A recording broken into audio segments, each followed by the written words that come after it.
Well, hello, this is Mike Jacko with Minria and Real Estate Promo, and today I want to do a quick little how-to video on how to remove a lockbox from a property. And I know it may seem really simple, something as simple as a lockbox, how to get that off of a door, but you would not believe how many times people don't know how to do it, and there's many different types of locks, but the key is you have to get the lockbox open. So as long as you know the combination and you can open it, what we need to do is get it open.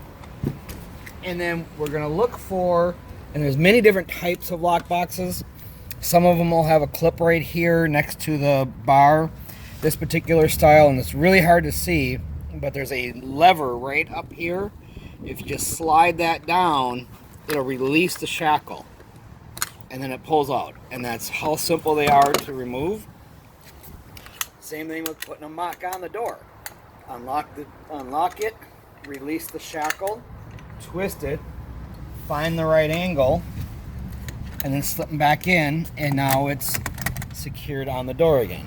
This may seem really simple and elementary, but if you've never worked with a lockbox before, they can seem a little confusing, but they're not that complicated. It's just a lever. It's either going to be on the side top here, or some of them will have it a clip type of a lever next to this part of the bar that slides down and in. Somewhere there'll be one simple little clip. So hopefully that demystifies lock boxes.